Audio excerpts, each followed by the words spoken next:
আমরা পড়া শুরু করব সিরাজউদ্দৌলা নাটকের, শচীন্দ্রনাথ সেনগুপ্তের লেখা সিরাজউদ্দৌলা নাটকের যে অংশটি রয়েছে দ্বিতীয় অঙ্কের প্রথম দৃশ্য। আমি আগের দিনই শচীন্দ্রনাথ সেনগুপ্ত সম্পর্কে বলার সময় নাটকের অঙ্ক বিভাগ সম্পর্কে একটু জানিয়েছি। যেহেতু এটা দ্বিতীয় অঙ্কে, তাহলে নাটকের প্রথম অঙ্কে কি আছে সামান্য একটু যদি তুমি জেনে নাও, তাহলে এই পড়াটা নিয়ে এগিয়ে যেতে সুবিধে হবে। প্রথম অঙ্কে রয়েছে সিরাজ বাংলা সিংহাসনে মসনদে বসছেন। তার দাদি বা নানি দিদা তার কথা মতো বসছেন এবং সিরাজ একটু বিলাস ব্যসনে জীবন কাটাতেই আগ্রহী ছিলেন, কিন্তু নানির কথা মতো সিংহাসনে বসছেন এবং বাংলার দায়িত্ব তিনি নিচ্ছেন। এদিকে অনেকেরই পছন্দ নয় যে সিরাজ বাংলার সিংহাসনে বসেন। তার নিজেরই মাসি ঘসেটি বেগম, তার কথা এই নাটকের মধ্যেও পাবে। তিনি সিরাজের বিরুদ্ধে চক্রান্ত করেন যাতে তাকে সিংহাসন থেকে নামিয়ে ফেলা যায়। সিরাজ তা জানতে পারেন, গুপ্তচর তো নবাবদের থাকেই, সেই গুপ্তচরদের মারফত তিনি জানতে পারেন। তখন নিজের প্রাসাদেই মাসি ঘসেটি বেগমকে সিরাজ বন্দি করে রাখেন। আর সেই সঙ্গে জানতে পারেন যে ইস্ট ইন্ডিয়া কোম্পানি এবং তারই কিছু সভাসদ, যেমন তার প্রধান সেনাপতি মীর জাফর, রাজা জগৎ শেঠ, রাজবল্লভ, রায় দুর্লভ, এরা সব ওই ইস্ট ইন্ডিয়া কোম্পানির সঙ্গে ষড়যন্ত্র করে তাকে সিংহাসন থেকে নামাতে চাইছে। কাশিমবাজারে ইংরেজদের ইস্ট ইন্ডিয়া কোম্পানি যে কুঠি, সেই কুঠি বাড়িতে বসে এইসব ষড়যন্ত্র হচ্ছে, সেসবও নবাব তার গুপ্তচর মারফত ধরে ফেলেন। এইরকম অবস্থায় ওই কাশিমবাজারের ইস্ট ইন্ডিয়া কোম্পানির যে প্রধান ওয়াটস, তাকে বন্দি করে নবাবের কাছে নিয়ে আসা হয়। এই দ্বিতীয় অঙ্কে প্রথম দৃশ্য সেটাই শুরু হচ্ছে যে নবাবের দরবারে ওই ওয়াটসকে নিয়ে আসা হয়েছে বন্দি করে। দেখো, নাটকের কথা বলতে গিয়ে এগুলো বলা হচ্ছিল যে নাটকের স্থান কোথায়, কোন কোন চরিত্র সেখানে আছে, সময়কাল কি, এগুলো মোটামুটি নাটক লেখার সময় যিনি নাট্যকার তিনি লিখে দেন। আর চরিত্রের প্রত্যেকটি চরিত্রের নামের পাশে পাশে তার সংলাপটা রচিত হয়। আগেও বলেছি যে চরিত্রের নামটি লেখা থাকবে, তার পাশে একটি পূর্ণচ্ছেদ বা দাঁড়ি দিয়ে তারপরে তার যে সংলাপ সেটি শুরু করা হবে লেখার সময়। তাছাড়াও কোলন দিয়েও লেখা হয় বা একটু স্পেস দিয়ে বা জায়গা দিয়েও তার বক্তব্য শুরু করা হয়। আমরা এই নাটকের ক্ষেত্রেও দেখছি যে তৃতীয় বন্ধনী দিয়ে তার মধ্যে নাটকের স্থানটি বর্ণনা করা হয়েছে দরবার কক্ষ। কার দরবার কক্ষ? সিরাজউদ্দৌলা, নবাব সিরাজউদ্দৌলা। তো নবাব সিংহাসনে উপবিষ্ট বসে আছেন, কর্মচারীরাও যথাস্থানে উপবিষ্ট। সভাসদদের মধ্যে মীর জাফর, মোহনলাল, মীরমদন, রায় দুর্লভ একদিকে, অন্যদিকে রাজবল্লভ, জগৎ শেঠ, ওয়াটস আর মৌসিয়ে লা দণ্ডায়মান। এদের মধ্যে আগেই কয়েকজনের নাম বলেছি যারা নবাবের বিরুদ্ধে ষড়যন্ত্র করছে। আর যে দুটি নাম পেলুম, মোহনলাল এবং মীরমদন, এরা কিন্তু নবাবের খুবই অনুগত এবং নবাবের জন্য নিজেদের প্রাণ দিতেও তারা দ্বিধা করবে না। আর একজন যে রয়েছেন মৌসিয়ে হচ্ছে ফরাসি ভাষায় মশাই বা মহাশয় এরকম বোঝাতে মৌসিয়ে শব্দটা ব্যবহার হয়। ফরাসি একজন দূত লা, তিনি দাঁড়িয়ে আছেন, আর গোলাম হোসেন যথারীতি নবাবের পায়ের কাছে বসিয়া আছে। গোলাম হোসেন নবাবের গুপ্তচর, নবাবের অনুচর, সব কিছুই। এই গোলাম হোসেনের মারফতই এই এই এত যে ষড়যন্ত্র, সেই সব ষড়যন্ত্রের খবর কিন্তু নবাব পেয়েছেন। এবার নাটকের সংলাপ শুরু হচ্ছে। সিরাজ ওয়ার্ডস ওয়ার্ডস বললেন, ইউর এক্সেলেন্সি। ইউর এক্সেলেন্সি মানে জো হুকুম নবাব, বা হুকুম করুন সম্রাট, এরকম। সিরাজ বলছেন, কলকাতা জয়ে যখন আমরা যাত্রা করি তখন তুমি আমার সঙ্গে সঙ্গেই ছিলে, সুতরাং কলকাতা জয়ের ইতিহাস তুমি জানো। তুমি জানো যে কলকাতা জয় করে সেই নগরের নাম আমরা আলীনগর রাখি। এটা একটা ঐতিহাসিক সত্য। কলকাতা যখন ইংরেজদের সঙ্গে যুদ্ধ করে নবাব জয় করলেন, তখন তার দাদু আলিবুদ্দিন নামে আলীনগর নাম রাখলেন। তোমরা ইতিহাসে পড়েছে সেটা। ওয়ার্ডস বলছে, জানে ইওর এক্সেলেন্সি। দেখো, ইংরেজ তখনও বাংলা ভাষাটাকে কেমনভাবে বলতে হবে পুরোপুরি শেখেনি, সেই কারণে সে মানে জানি কথাটির বদলে বলছে জানে, মানে ক্রিয়াপদটার রূপ কীরকম, কোন পুরুষ অনুযায়ী, উত্তম পুরুষ অনুযায়ী জানি হওয়া উচিত, সেটুকুও তার তখনও দখলে আসেনি। সিরাজ বললেন, আলীনগরে তোমাদের কোম্পানির সঙ্গে যে সন্ধি হয় তার সব সত্ত্বেও তোমাদের জানা আছে। তোমাদের কোম্পানি সন্ধি সকল শর্ত যাতে রক্ষা করে তারই জন্যে প্রতিভূ রূপে তোমাকে মুর্শিদাবাদে রাখা হয়েছে। কোম্পানি সন্ধি শর্ত রক্ষা না করলে যুদ্ধ ঘোষণার আগেই তোমাকে আমরা তোপের মুখে উড়িয়ে দিতে পারি, জানো। যেহেতু ইংরেজরা হেরে গিয়েছিল, সুতরাং সিরাজ বেশ কিছু সন্ধির সময় শর্ত রেখেছিলেন। সেই শর্তগুলো ইস্ট ইন্ডিয়া কোম্পানিকে মানতে হতো। সেই অনুযায়ী তারা কোনো রকম অস্ত্রশস্ত্র জোগাড় করতে পারবে না, যুদ্ধের প্রস্তুতি নিতে পারবে না, এগুলোও ছিল। তো সেগুলোই মনে করিয়ে দিল যে সন্ধির শর্ত যদি না মানা হয় তাহলে কিন্তু সম্রাট বা নবাব যা মনে করবেন সেটা করতে পারেন তিনি। সেই কথাই ওকে বলছেন যে তোমাকে তো তোপের মুখে, কামানের মুখে বসিয়ে উড়িয়ে দিতে পারি, সেটা জানো। সে কথাতেও ওয়ার্ডস বলছে, জানে ইওর এক্সেলেন্সি।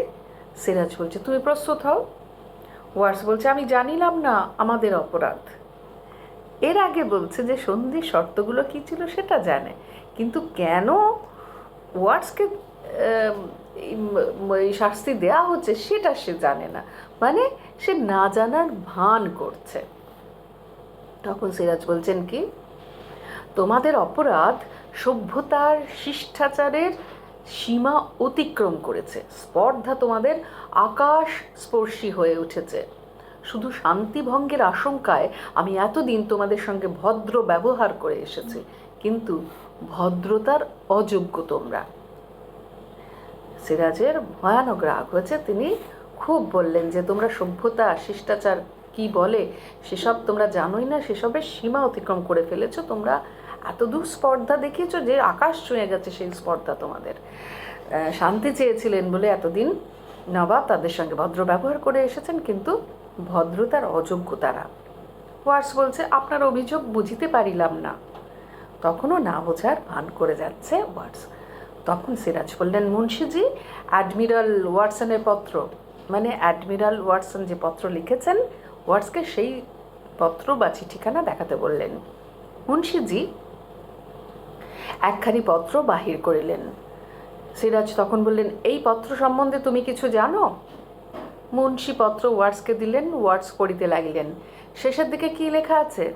ওয়ার্ডস তখন সেই চিঠিটা পড়তে লাগলো।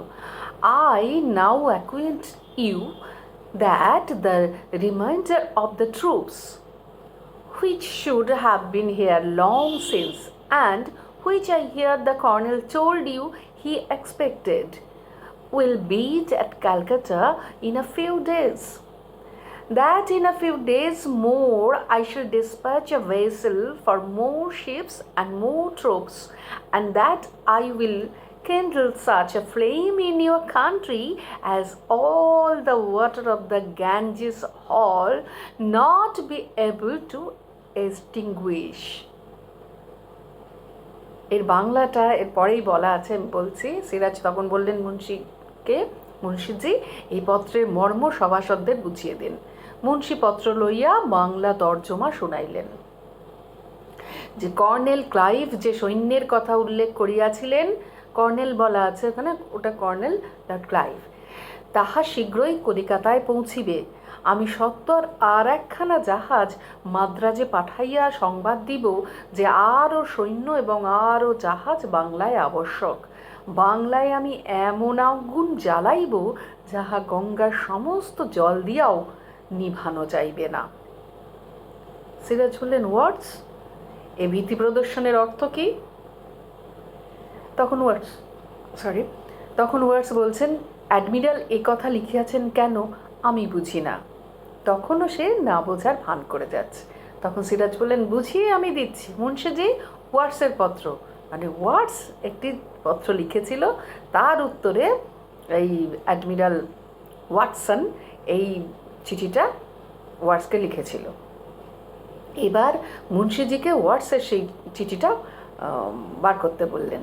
মুন্সি পত্রখানা বাহির করিলেন।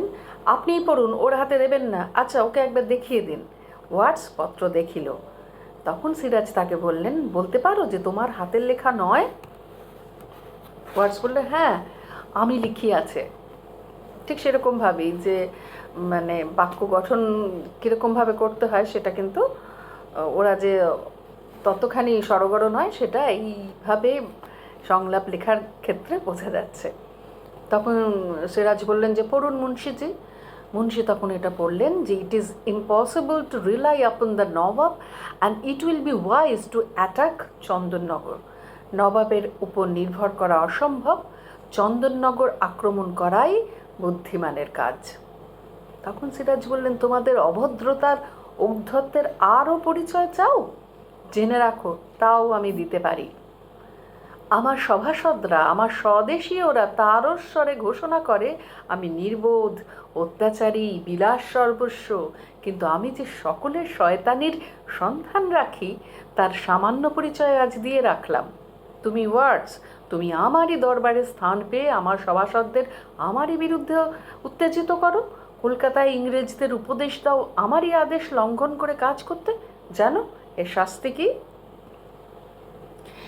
সিরাজ একদম নবাবের মতো যথেষ্ট নিজের জায়গা রেখেই বললেন যে আমাকে সবাই নিন্দে করে, তারস্বরে ঘোষণা করে, মানে সবাই খুব জোরে জোরে বলে, নিজেদের মধ্যে ঘোষণা করে, এবং সবাই খুব ভাবে যে নবাব কিছুই বোঝে না, নির্বোধ, অত্যাচার করে বা নিজের বিলাস ব্যসন নিয়েই ব্যস্ত। কিন্তু তিনি যে অন্যদের শয়তানির খবরও রাখেন সেটা সামান্য পরিচয় তিনি আজকে দিলেন। তাই ওয়ার্ডসকে তিনি বললেন যে তুমি আমারই দরবারে আমারই সভাসদদের বিরুদ্ধে, সভাসদদের নিয়ে আমার বিরুদ্ধে তুমি চক্রান্ত করছো, তোমার সাহস তো কম না, এবং কলকাতার ইংরেজদের উপদেশ দিচ্ছ যে আমার আদেশ লঙ্ঘন করার জন্য। এর শাস্তি কি তুমি জানো? ওয়ার্ডস বলছে, punish me your excellency if you will. বলছে যে পানিশ মি, আমাকে শাস্তি দিন আপনি যদি চান হুজুর। I can only say that I have done my duty. আমি কথাই বলতে পারি যে আমি আমার দায়িত্ব পালন করেছি, কর্তব্য পালন করেছি। মানে তার ডিউটি কি, মানে ইস্ট ইন্ডিয়া কোম্পানির হয়ে সে নিজে যে কাজটি করেছে একদম ঠিক করেছে বলে সে মনে করছে। নবাবের সামনে দাঁড়িয়ে দেখো এত ঔদ্ধত্য ওদের, এই ঔদ্ধত্য দিয়ে, এই হিংস্রতা দিয়ে ওরা কিন্তু একদিন আমাদের দেশটাকে নিজেদের দখলে নিয়েছিল, তাই না? এই সিরাজের সঙ্গে পলাশীর প্রান্তরে যুদ্ধ হয়েছিল, সেই যুদ্ধে হারিয়ে তারা কিন্তু বাংলার সঙ্গে সঙ্গে সারা ভারতবর্ষের দখল নিয়ে নেয়। সিরাজ তখন বললে, এই মুহূর্তে তুমি আমার দরবার ত্যাগ করো, ভবিষ্যতে আর কখনো এই দরবারে তুমি স্থান পাবে না। তোমার কোম্পানি যদি সদ্ব্যবহার দিয়ে আমাকে আবার খুশি করতে পারে তাহলে কোম্পানির প্রতিনিধি হিসেবে কোনো সৎ চরিত্র ইংরেজকে আমি দরবারে স্থান দেব, তোমাকে নয়। আর তাও এখন নয়। যাও, ওয়ার্ডস বললেন, ফেয়ারওয়েল ইওর এক্সেলেন্সি, জো হুকুম, বিদায় হুজুর, বলে নবাবকে কুর্নিশ করিয়া ওয়ার্ডস বাহির হইয়া গেলেন। এই পর্যন্ত আজকে পড়ো এবং নিজেরাও ওই চরিত্রগুলো একটু কল্পনা করবে কে কীরকম ধরনের হতে পারে। বুঝতেই পারছো যে সিরাজের একটা নবাবী যে আদব কায়দা, নবাবী যে ভাবভঙ্গি একটু হলেও কিন্তু তার কথার মধ্যে আস্তে আস্তে ফুটে উঠছে, তাই না? তাকে অনেক সময়ই বলা হয়েছে যে